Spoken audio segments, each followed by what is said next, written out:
Merci de nous rejoindre sur Bismart. C'est la deuxième partie de Smart Future, votre magazine de l'innovation. Il nous reste 30 minutes ensemble pour décrypter les pratiques de demain. Au sommaire de cette deuxième partie, Smart City, bien sûr. Et aujourd'hui, on parle voiture autonome. Où en est-on? Les constructeurs automobiles et géants de la tech se battent pour mettre au point ces nouveaux véhicules. Mais alors à quand leur arrivée en France? Nous aurons peut-être la réponse dans quelques instants avec nos deux premiers invités. Nous parlerons toujours moyens de transport de demain avec Olivia Hierret-Daubray qui sera avec nous en plateau tout à l'heure. Et enfin, dans Smart Move aujourd'hui, Charlotte Allot, cofondatrice de Omni, sera notre invitée. Quand la trottinette électrique peut motoriser votre fauteuil roulant, elle viendra nous parler de cette initiative en toute fin d'émission. Mais d'abord, je vous le disais, c'est l'heure de Smart City. Réinventons la mobilité de demain dans Smart City avec SEAT. La voiture autonome, c'est le thème de Smart City. Quand arrivera-t-elle sur nos routes? Annoncée depuis des années, la voiture à conduite autonome se fait attendre. La faute peut-être à un cadre juridique qu'il faut adapter. Nous demanderons à nos invités et à des défis techniques parfois compliqués à relever. Est-elle aujourd'hui autonome à 100%? Pour en parler, Bruno Mendes da Silva, fondateur et CEO de X Technologies, est avec nous. Bonjour. Bonjour. Merci beaucoup. Kevin Poirot est également avec nous en visio, journaliste chez Industrie et Technologie. Bonjour. Bonjour. Merci beaucoup à tous les deux d'être venus nous éclairer sur ce sujet. Kevin Poirot, je vais commencer par vous. La voiture autonome, ce n'est donc pas un mythe. Elle va finir par arriver sur nos routes. En tout cas, on l'espère. La chose qui nous fait dire que ça va venir, c'est qu'il y a d'énormes progrès, notamment dans les systèmes de reconnaissance de l'environ, des environnements de la voiture. Après, le problème, c'est que on a eu beaucoup de grosses promesses et des grands constructeurs comme des grandes entreprises de la tech comme Google ou Tesla l'annonçait pour 2020-2021. Ça, c'est presque sûr que ça n'arrivera pas. Pourquoi ils se sont plantés? Comment c'est possible de se planter à ce niveau-là? Alors, est-ce qu'ils se sont plantés ou est-ce que c'était des promesses pour pouvoir peut-être booster un petit peu les investissements? Ça, je n'aurais pas la réponse. Mais ce qui est sûr, c'est qu'on a fait des progrès assez rapides au début, en passant d'une voiture complètement conduite par l'être humain à des assistants à la conduite, des aides à la conduite, ce qu'on appelle des ADAS. Qui ont, notamment sur les autoroutes, qui ont amélioré le confort de conduite, qui ont automatisé certains services. Ça a été assez rapide et aujourd'hui, on se rend compte que sur une autoroute, c'est bien, mais l'autoroute n'est pas un centre-ville et encore moins un centre-ville de ville européenne. Et c'est pour ça qu'on voit les premiers tests de niveau 4, c'est-à-dire l'avant-dernier niveau le plus élevé de voitures autonomes, d'autonomie, dans des villes notamment californiennes, ou qui sont plus rectangulaires, moins chaotiques, disons. Et donc voilà, donc la voiture autonome dans une ville européenne n'est pas pour tout de suite, mais ça progresse quand même à grands pas et on peut espérer la voir. J'ai pas une boule de cristal, mais on peut espérer la voir dans les 10 ans, disons, dans les 5 à 10 ans, au moins sur des villes plutôt simples. Bruno Mendes da Silva, c'est normal que ça prenne du temps, il y a beaucoup de choses à prendre en compte? Alors, ça prend du temps, exactement. Le problème du côté technique, parce que nous, moi, je représente une start-up. Le problème, c'est que les défis techniques que demande un véhicule autonome 100% autonome. C'est le but, c'est d'arriver à 100% d'autonomie. 100% d'autonomie. Les défis techniques, en fait, ont été mal, on va dire, appréhendés. C'est-à-dire que les tests qui étaient faits il y a quelques années, ils étaient faits dans des environnements assez simples. Généralement, ils prenaient un véhicule qui conduisait tout droit. Mais quand on conduit tout droit, il n'y a pas vraiment de difficulté pour garder un véhicule sur la route ou pour le faire freiner, accélérer, etc. Le problème, ça c'est arrivé quand ils ont commencé à vouloir complexifier les itinéraires. Et c'est là qu'on s'est rendu compte qu'il y avait beaucoup d'éléments qu'on ne pouvait pas forcément prévoir. Notamment en ville, comme disait Kevin Poirot, enfin, dans les villes européennes où il se passe beaucoup de choses quand même. Ou même dans une anecdote, un exemple que j'aime bien prendre. Demain, vous êtes un piéton, vous traversez, on peut vous labellisé comme un piéton, mais vous êtes un piéton déguisé pour Halloween en poulet, par exemple. Donc, comment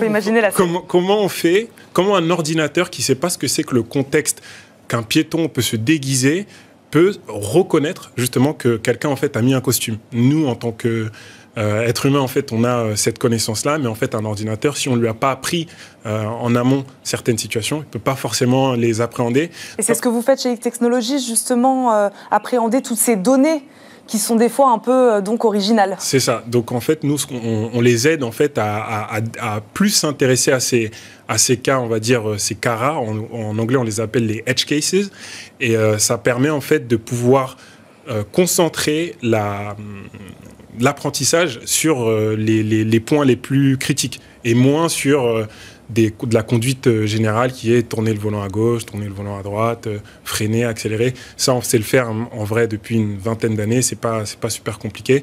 Mais par contre, appréhender ces cas rares, c'est beaucoup plus difficile. Donc aujourd'hui, il faut des outils de productivité comme ce que nous, on peut proposer pour en fait équiper les équipes de R&D qui travaillent sur ces sujets-là.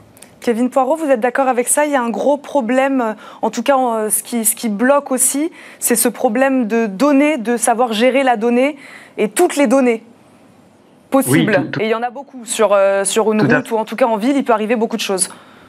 C'est exactement ça, et au-delà de même interpréter la donnée que l'on voit, la donnée brute, il faut savoir l'interpréter dans un environnement en 3D, l'interpréter en dynamique, et peut-être même aller plus loin et essayer de comprendre le comportement des êtres humains.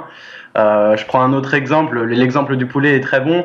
Effectivement, je prends un autre exemple peut-être plus commun, disons, c'est un enfant qui va courir vers une voie où des voitures passent, et sa mère ou son père qui va lui courir après.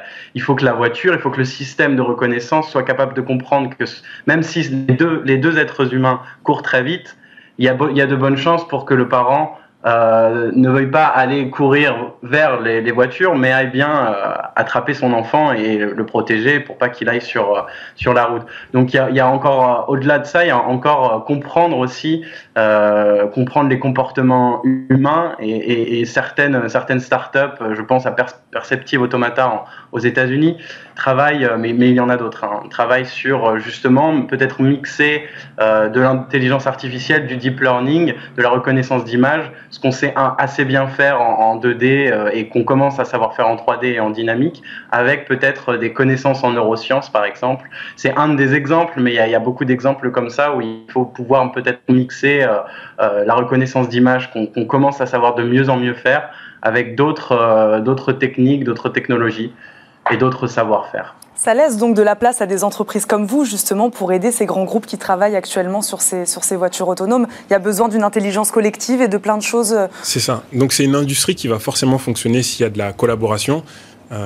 Kevin a mentionné Perceptive Automata. Il y a une autre entreprise qui s'appelle Humanizing Autonomy, qui est une entreprise américaine aussi. C'est là en fait où on voit aussi la différence, c'est que aux États-Unis, ils ont compris, on va dire, tous les challenges et se sont déjà attelés à essayer de les régler. En France, en Europe, on est malheureusement encore au niveau où on essaye d'équiper le véhicule de capteur et essayer de le faire rouler.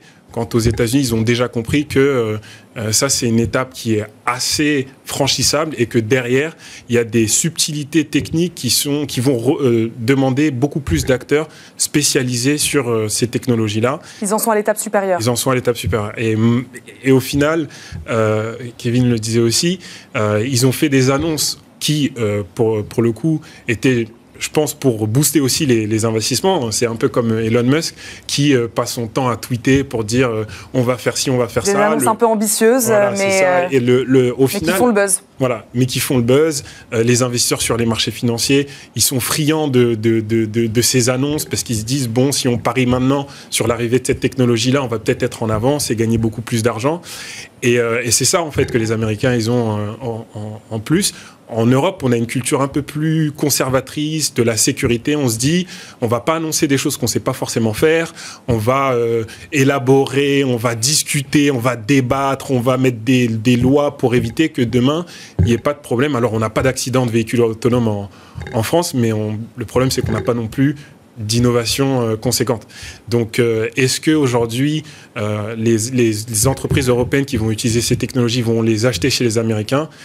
Ça, c'est encore un autre problème qui fait débat aujourd'hui, c'est on est beaucoup trop dépendant des technologies américaines, que ce soit des technologies sur Internet ou même des technologies dans la biotech ou dans la deep tech. Et en fait, qu'est-ce qu'il faudrait faire aujourd'hui pour que les entreprises françaises et européennes puissent bénéficier de financements beaucoup plus massifs et de cadres juridiques, on va dire, un peu plus souples pour pouvoir se développer sur ces technologies-là. Justement, vous parliez de la France qui est en retard donc, sur ces sujets-là, comme sur beaucoup d'autres. En tout cas, on se fait beaucoup dépasser par les États-Unis, c'est ce que vous nous dites.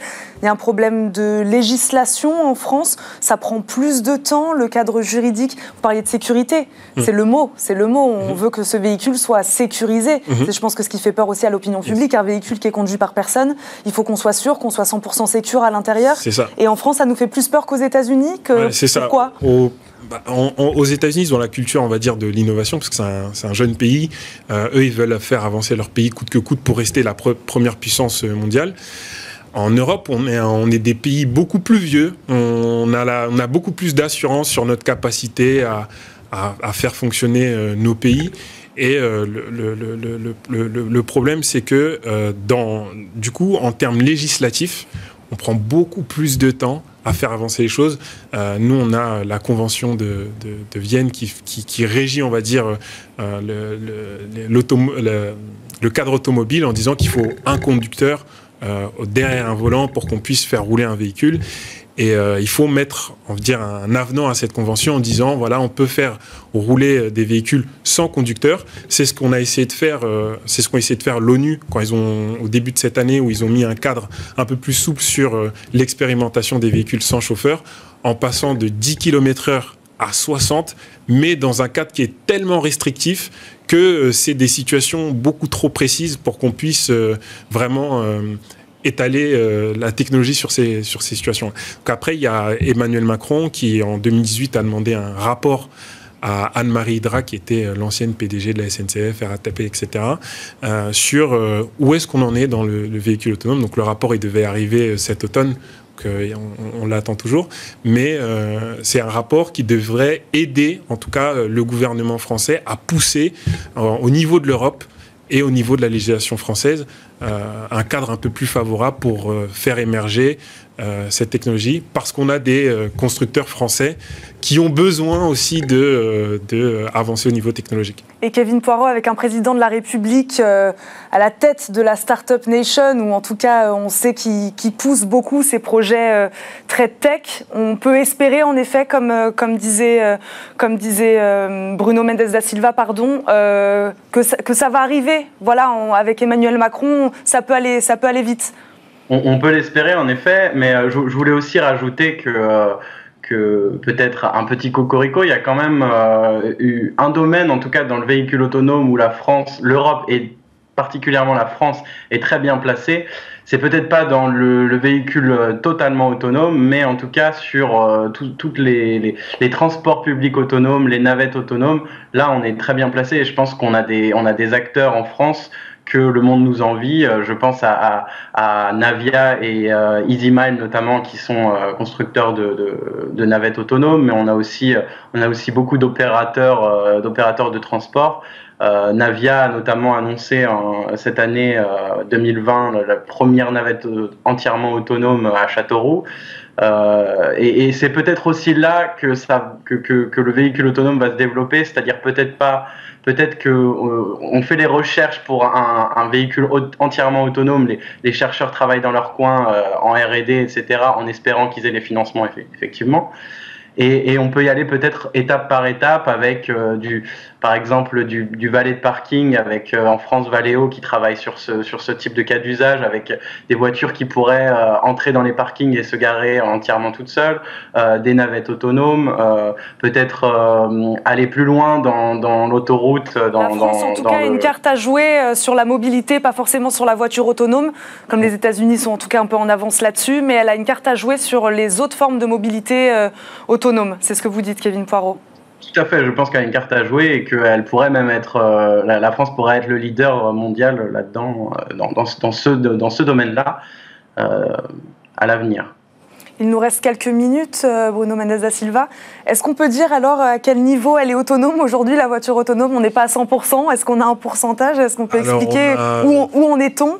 Nous, on a l'habitude de dire par rapport aux clients avec lesquels on discute que aller de 0 à 90% d'autonomie, c'est pas très compliqué. Le plus difficile, c'est les derniers pourcentages, donc de 90 à 99, et après, c'est de 99 à atteindre 100%, ce sera jamais possible, ce sera 99,9999, parce qu'en fait, même si vous êtes à 99 et vous avez 1% de défaut, et que justement vous tuez 1% des piétons dans le monde, ça fait beaucoup de morts. Donc en fait, 99%, c'est même pas assez en fait. Il faut vraiment avoir un pourcentage hyper élevé. Et aujourd'hui, en tout cas, je pense que, comme le disait Kevin, sur des navettes qui sont 100% autonomes dans des conditions bien particulières, je pense que là, on est dans des niveaux de sécurité qui sont... Sur des trajets définis, là, ça peut marcher. Voilà, qui sont super élevés. Mais par contre, le véhicule autonome, on appuie sur un bouton, la voiture, en toutes circonstances, tout temps, toute heure, va éviter les accidents, etc., etc. Là, je pense qu'on est loin encore aux États-Unis. Et en Europe, on est encore beaucoup plus loin. Donc, il va quand même y avoir besoin de encore quelques années pour pouvoir le faire. Mais je pense qu'il y a une autre alternative à ça, c'est le transport de marchandises. Aujourd'hui, vous avez des camions, des chauffeurs de poids lourds qui pourraient avoir besoin de cette technologie pour les soulager dans leur convoyage. Et ça pourrait améliorer leur productivité, l'efficacité, etc. Donc, il y a d'autres cas d'usage aussi qui pourraient arriver avant d'avoir le mythe de la grande voiture autonome. On va en voir quelques-uns justement avec Olivia Hierret-Dobré qui va nous rejoindre pour sa chronique. Vous restez avec nous tous les deux, je vais vous faire réagir sur ces nouveaux moyens de transport. Olivia Hierret-Dobré.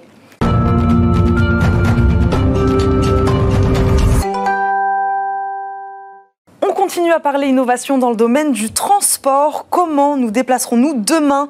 D'ici 5 à 10 ans, selon de nombreuses recherches, les transports auront un tout autre visage. Petit tour d'horizon, donc, des modes de transport urbains qui feront bientôt partie de notre quotidien, Olivia. Bonjour Eva, bonjour à tous. Alors imaginez un trajet entre Paris et Orléans qui dure seulement 13 minutes au lieu d'1h10. Génial, n'est-ce pas?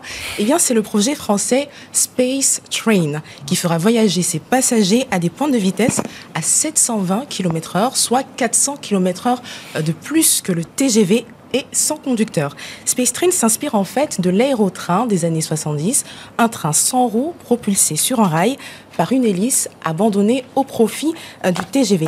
Eh bien, ce Space Train va reprendre le même principe, celui de lévitation sur coussin d'air. Qu'est-ce que c'est? Eh bien, c'est un système qui maintient la navette à 2 mm au-dessus des rails afin de réduire les frottements et qui lui permet d'aller plus vite. Space Train, c'est aussi une technologie 100% made in France qui a un faible coût d'installation, ce qui devrait se refléter par des prix très attractifs.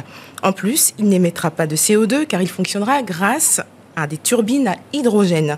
La start-up française qui en est à l'origine prévoit de le faire circuler en France dès 2025 à condition d'obtenir les financements et les autorisations nécessaires. Ce train du futur est considéré comme le principal concurrent de l'Hyperloop. Hyperloop, pour rappel, qui est un autre projet futuriste de train à grande vitesse. Et le futur de la mobilité, Olivia, pourrait aussi venir par une voie naturelle et longtemps sous-estimée, l'eau. Tout à fait, Eva, par un nouveau mode de transport qui a la vitesse d'une voiture pour le prix d'une course en taxi et sans aucun impact sur l'environnement, les bateaux volants électriques Sea Bubbles. C'est en tout cas la promesse que fait Alain Thébault, leur fondateur, et les Sea Bubbles reprennent le principe du voilier hydroptère, développé donc par ce navigateur français. Des foils, une sorte d'aileron immergé, maintiennent le bateau hors de l'eau à environ 50 cm au-dessus des vagues. Et ce bateau volant est peu polluant puisqu'il recrache juste de la vapeur d'eau grâce à sa propulsion à l'hydrogène. La version définitive des Sea Bubbles est en train d'être finalisée.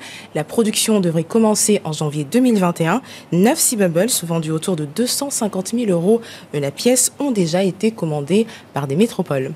Et on termine avec une entreprise lyonnaise qui a lancé un service de navette en autonomie complète de niveau 4, c'est-à-dire sans opérateur de sécurité à bord. Tout à fait, Eva, et on en parlait tout à l'heure. Il s'agit de la société Navia en partenariat avec le transporteur Keolis.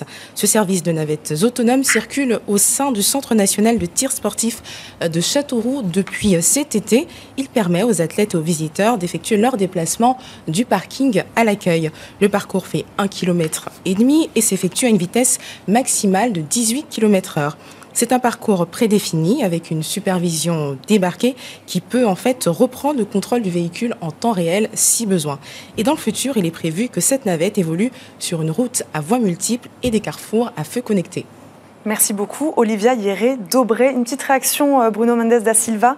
Est-ce qu'il y a une de ces innovations qui vous impressionne le plus ? Le Sea Bubble, ça a l'air assez impressionnant. Et moi, je suis un fan de technologie et d'innovation, donc je connaissais pas avant que vous en parliez. Et je suis super content qu'il y ait des entrepreneurs français qui essayent de faire des choses assez futuristes. Du coup, on n'a pas que Elon Musk qui essaye. Donc non, moi, je trouve ça super qu'on essaye de trouver des alternatives, en tout cas de transport à la voiture et à ce genre de choses-là. Merci beaucoup Bruno Mendes da Silva, fondateur de X Technologies, fondateur de X Technologies, et Kevin Poirot, journaliste, d'avoir été avec nous. Merci à tous les deux.